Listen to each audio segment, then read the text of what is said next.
علماء کرام کے تازہ بیانات کے لیے اس چینل کو سبسکرائب کریں اور بیل آئیکن پر کلک کریں۔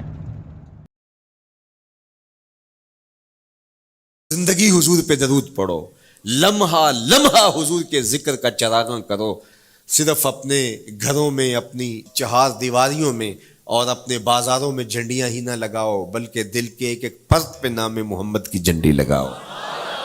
صرف منڈیروں پہ چراغاں ہی نہ کرو، بلکہ دل کی اندھیر گلیوں میں بھی حضور کے نام کا چراغاں کرو، اندر بھی روشنی ہو، باہر بھی روشنی ہو۔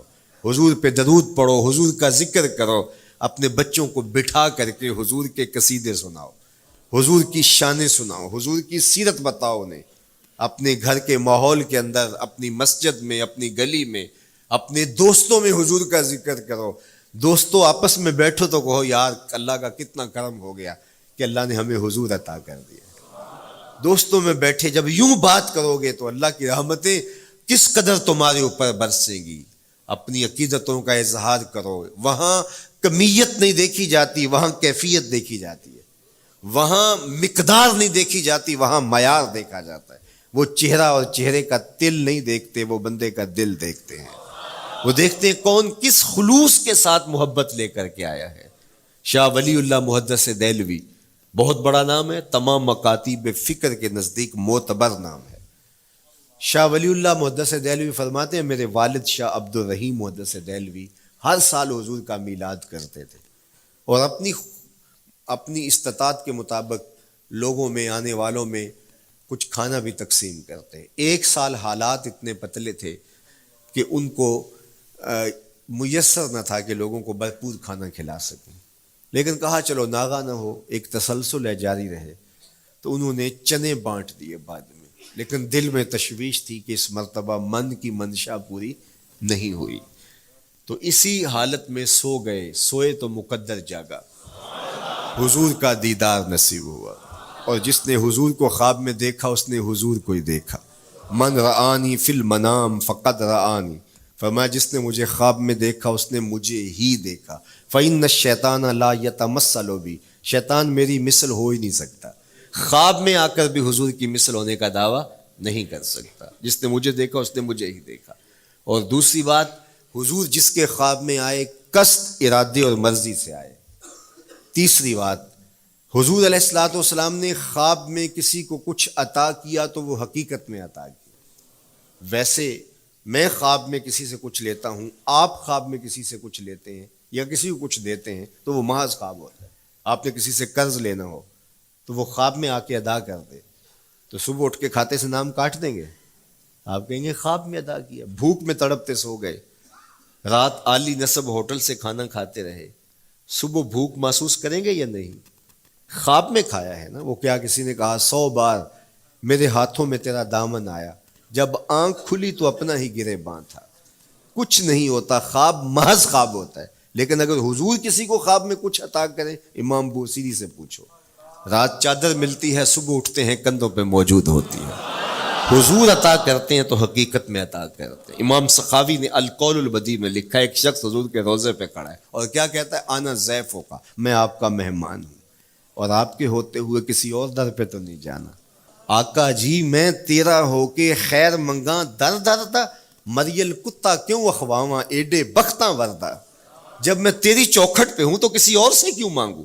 اور میرے امام بولے کون دیتا ہے دینے کو منہ چاہیے، دینے والا ہے سچا ہمارا۔ کوئی جھولی میں چند ٹکڑے ڈال بھی دے تو ساری زندگی جتلائے گا۔ اللہ اکبر۔ عارف عبد المتین نے تو قلم توڑ دیا نا۔ اور جتنے بھی سہارے ہیں سبک کرتے ہیں، عزت نفس بڑھاتا ہے سہارا تیرا، ہر آسرا کمزور کرتا ہے لیکن نبی کا آسرا سر بلند کرتا ہے۔ کسی چودھری کا، خان وڈیرے کا مانگت سر اٹھا کے چل سکتے کہ میں فلاں کا مانگت ہوتا ہوں اور جس کو خیرات مدینے کی گلی سے ملی ہو؟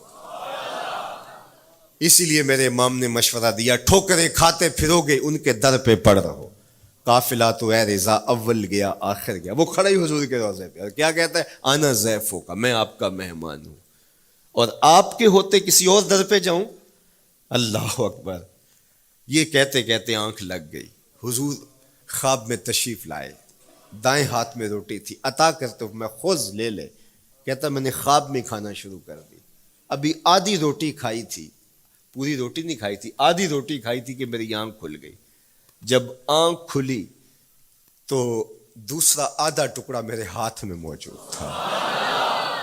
وہ دیتے ہیں تو حقیقت میں دیتے ہیں.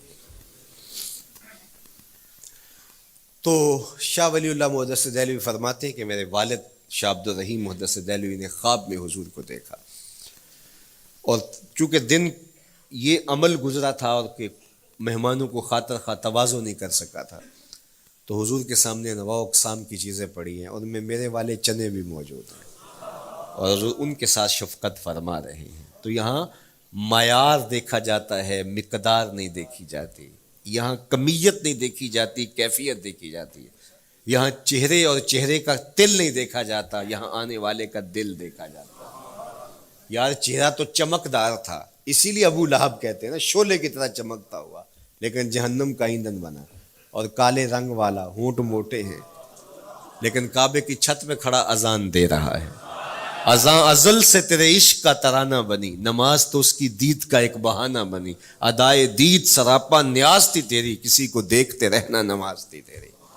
تو عقیدتوں کے رنگ اور محبتوں کے رنگ حضور علیہ السلام کے ساتھ جب کوئی پیش کرتا ہے تو رائے گانی جاتی. یہ وفاداروں کا در ہے، یہاں بے وفائی کا تصور ہی نہیں ہے. وہ ہاتھ پکڑتے ہیں تو پھر چھوڑتے نہیں ہیں. اس لیے ان سے محبت کا ربط قائم کیجیے، اپنی اولادوں کو حضور کا پیار سکھائیے، اپنے گھروں میں میلاد کیجیے. لازم نہیں ہے کسی عالم دین کو بلاؤ، آپ اپنے گھروں میں حضور علیہ السلام پر درود پڑھیے گا، بچوں کو بٹھائیے گا، اور حضور کی سیرت کا کوئی واقعہ ان کو سنائیے گا. صحابہ اپنے بچوں کو بٹھا کر کے حضور کی سیرت بتایا کرتے تھے، حضور کا نقشہ بتایا کرتے تھے، حضور کے شمائل ذکر کیا کرتے تھے. اور کوئی صحابی ملتا تو تابعین جمع ہو جایا کرتے تھے اور اسے پوچھتے تھے اچھا بتاؤ حضور کی صورت کیسی تھی، زلفیں کیسی تھی. یہی میلاد ہے نا. میلاد میں حضور کے فضائل کا ذکر ہوتا ہے، شمائل کا ذکر ہوتا ہے، خصائل کا ذکر ہوتا ہے. اور موسم حج کا ہے. ایک اونچے ٹیلے پہ حضرت سیدنا ابو طفیل چڑھ گئے. یہ آخری صحابی ہیں، اس کے بعد کوئی صحابی نہیں. آخر میں سب سے آخر میں فوت ہوئے 110 ہجری میں، حضور کے وصال کے 100 سال بعد تک زندہ رہے. اونچے ٹیلے پہ چڑھ گئے اور لوگوں کو کہا لوگوں آؤ، اس وقت روئے زمین پہ میرے علاوہ کوئی نہیں جس نے حضور کو دیکھا ہے، بس انہی آنکھوں نے حضور کو دیکھا ہے. کیا ناز ہے. میرے ایک استاد ہوتے تھے سر محمد علی حاشر، اللہ ان کی قبر پہ رحمت نازل کرے. تو وہ بڑے بڑے مشاہیر اہل سخن سے ملے تھے تو وہ بات کرتے تھے. میں مولانا ظفر علی خان کا مصاحب رہا ہوں، میں نے اقبال کو دیکھا ہے. داغ دہلوی نے اپنے شاگردوں سے کہا تھا آنے والی صدیاں تم پہ ناز کریں گی اے لوگو، تم نے داغ کو دیکھا، تم نے داغ سے باتیں کی ہیں. یار جس نے داغ دہلوی کو دیکھا ہے وہ تو ناز کریں، جس نے اقبال کو دیکھا ہے وہ تو فخر کریں، جو مشاہیر اہل سخن کے پاس بیٹھتا رہا ہے وہ تو فخر کریں، اور جس کی آنکھوں نے جمال محمد عربی دیکھا ہے وہ اپنے مقدر پہ ناز کیوں نہ کریں. تو کہا لوگوں آؤ، اس وقت روئے زمین پہ میرے علاوہ کوئی نہیں جس نے حضور کو دیکھا ہو، آؤ مجھ سے حضور کی باتیں سنو. لوگ جمع ہو گئے اور کہا صف لنا رسول اللہ، تم نے حضور کو دیکھا ہے تو بتاؤ حضور کیسے تھے. تو حضرت ابو طفیل نے 3 لفظوں میں میرے حضور کا حلیہ بیان کیا، یاد کر لو. حضرت ابو طفیل نے کہا کان رسول اللہ صلی اللہ علیہ وسلم ابیض ملیحا مقصدا. ایک تو چٹے رنگ کے تھے، ایک تو حضور کا رنگ گورا تھا، دوسری بات ملیحا حضور کا حسن نمکین تھا، اور تیسرا مقصدا حضور متوازن تھے، نہ قد